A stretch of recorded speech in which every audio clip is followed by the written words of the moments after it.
मेरा गला दबा देंगे तो फिर आपको क्या पता लगेगा कि मेरी ज़रूरियात क्या है, तो फिर मैं आपका गला दबाऊंगा। टैक्स और टैक्स से काम नहीं चलता, टैक्स से हुकूमत नहीं चलती। कि पाकिस्तान इस वक्त बहुत ही बुरे हालात में है और हमें अपने जो तजारती मामलात हैं या फालतू चीज़ें हैं या लग्जरी आइटम्स हैं, अगर हम उनको इम्पोर्ट करेंगे तो हमारा डिफरेंस जो है वो बढ़ जाएगा। हर हालत में मुल्क की मेड इन पाकिस्तान को प्रमोट करने के लिए ताजरों और सनतकारों को सहूलत दे। अगर हमारी तजारत बढ़ेगी, हमारी इंडस्ट्री बढ़ेगी, तो टैक्स जो है वो ऑटोमेटिकली अदा होता रहेगा। देखते रहिए हमारा चैनल पाक 360, लाइक कीजिए, सब्सक्राइब कीजिए।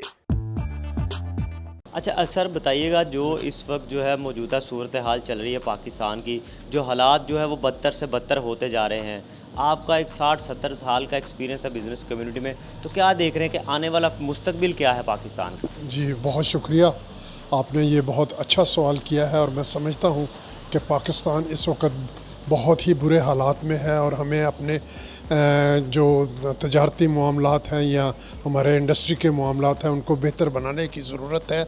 और मैं समझता हूँ कि हुकूमत पाकिस्तान को चाहिए कि वो दानाई से काम ले और मशावरत से काम ले। मैं समझता हूँ कि प्राइवेट सेक्टर में लोग बेशुमार एक्सपीरियंस रखते हैं लेकिन उनसे मशावरत नहीं की जा सकती, की जा रही। इस वक्त मैं समझता हूँ कि इम्पोर्ट एक्सपोर्ट के दरमियान जो डिफरेंस है वो बेहतर हो रहा है, लेकिन उसको बेहतर बनाने के लिए हमें हर हालत में वो चीज़ें इंपोर्ट करनी चाहिए जो इनकी के ज़रूरत है। जो फालतू चीज़ें हैं या लग्जरी आइटम्स हैं, अगर हम उनको इंपोर्ट करेंगे तो हमारा डिफरेंस जो है वो बढ़ जाएगा और उससे जो है हमारे जो कर्जा जाता है वो उनको भी अदा करने में मुश्किल पैदा होगी। तो मैं समझता हूँ कि हुकूमत को चाहिए कि वो इस वक्त मुशावरत करे और हर हालत में मुल्क की मेड इन पाकिस्तान को प्रमोट करने के लिए ताजरों और सनतकारों को सहूलत दे। टैक्स और टैक्स से काम नहीं चलता, टैक्स से हुकूमत नहीं चलती। अगर हमारी तजारत बढ़ेगी, हमारी इंडस्ट्री बढ़ेगी, तो टैक्स जो है वो ऑटोमेटिकली अदा होता रहेगा। अच्छा मुझे बताइएगा, अभी आपने कहा कि हुकूमत जो है मशावरत करे, 6 दहाइयाँ हो गई हैं, आपको 60 साल हो गए हैं बिज़नेस कम्युनिटी में आप खिदमात अंजाम दे रहे हैं। आज तक ऐसा हुआ है बिज़नेस कम्युनिटी को पाकिस्तान में इज़्ज़त मिली है कभी किसी दहाई में, अगर आपको याद हो तो? देखिए जनाब, आप देख लीजिए कि 1971 में जनाब भुट्टो साहब ने जिस वक्त पाकिस्तान की इंडस्ट्री को नेशनलाइज़ किया, उसके बाद ये इंडस्ट्री कभी नहीं उठ सकी।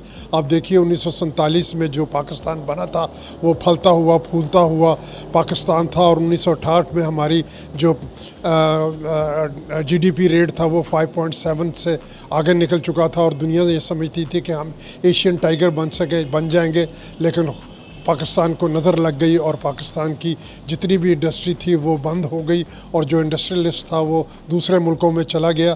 तो इस तरह ये नहीं कि बाद में हमने तरक्की नहीं की, हमने बहुत तरक्की की है। एक मिल होती थी, अब दर्जनों टेक्सटाइल मिले हैं, लेकिन मैं समझता हूँ कि जैसे कि पाकिस्तान दुनिया में एग्रीकल्चर के हवाले से 5वां मुल्क है, इसी तरह कपास हमारी होती थी, वो कपास अब उतनी नहीं हो रही। ये वो सारी चीज़ें हैं जिनको कि हमें मुशावरत के साथ हर हालत में बेहतर बनाना है। बायोटेक्नोलॉजी के लिए मैं समझता हूँ कि हमें अपनी यील्ड को बनाना है। इस वक्त हमारी 37 टन है, जबकि दुनिया में ग्रेन की जो है पर एकड़ यील्ड है वो 73 टन है। तो ये वो सारी चीज़ें देखें ना। अब अगर जब गंदम नहीं होगी तो गंदम हमारी इस वक्त खुराक का बड़ा हिस्सा है और खुराक हम अगर बाहर से गंदम इंपोर्ट करके मिलियंस ऑफ डॉलर्स देंगे तो फिर ये मुल्क कैसे चलेगा। अच्छा आपका एक्सपीरियंस क्या कहता है, पाकिस्तान का मुस्तकबिल क्या है, बिज़नेस कम्युनिटी का मुस्तकबिल क्या है पाकिस्तान? मैं समझता हूँ कि अगर हमें पाकिस्तान को बचाना है तो मेड इन पाकिस्तान को प्रमोट करना होगा। हमें हर हालत में मुल्क की बनी हुई चीज़ों पर इत्तफाक करना होगा। पाकिस्तान में कौन सी चीज़ नहीं बन रही, गाड़ी नहीं बन रही, एयर कंडीशन नहीं बन रहा, या घर की चीज़ें नहीं बन रही हैं, या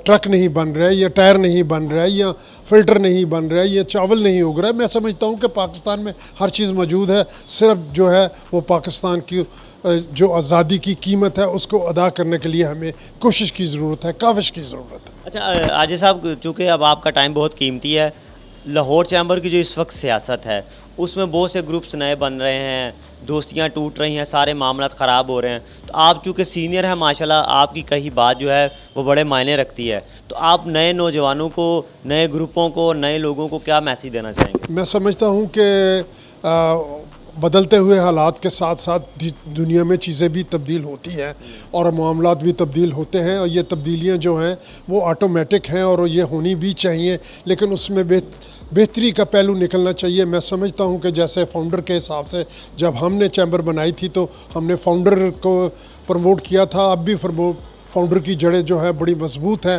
اور ہم چاہتے ہیں کہ نئی جو ہماری پود ہے، جنریشن ہے، اس میں سے لیڈرشپ آگے نکلے اور آ کے پاکستان کے تجارتی اور صنعتی معاملات کو سنبھالے۔ لاہور چیمبر اس وقت پاکستان کا سب سے بڑا چیمبر ہے، اور میں سمجھتا ہوں کہ اس وقت لاہور چیمبر اپنا کردار ادا کر رہا ہے، لیکن یہ ہے کہ حکومت کو چاہیے کہ وہ کاروباری حضرات کو پوری طرح گفتگو کرنے کی اجازت دے، کھلی اجازت دے۔ اگر آپ میرا گلا دبا دیں گے تو پھر آپ کو کیا پتہ لگے گا کہ میری ضروریات کیا ہیں، اور جب میری ضروریات پوری نہیں ہوگی تو پھر میں آپ کا گلا دباؤں گا۔ لہٰذا میں سمجھتا ہوں کہ اگر صنعت و تجارت کو ترقی دینی ہے تو حکومت اور پرائیویٹ سیکٹر کو مل کر کام کرنا ہوگا۔ دیکھتے رہیے ہمارا چینل پاک 360، لائک کیجیے، سبسکرائب کیجیے۔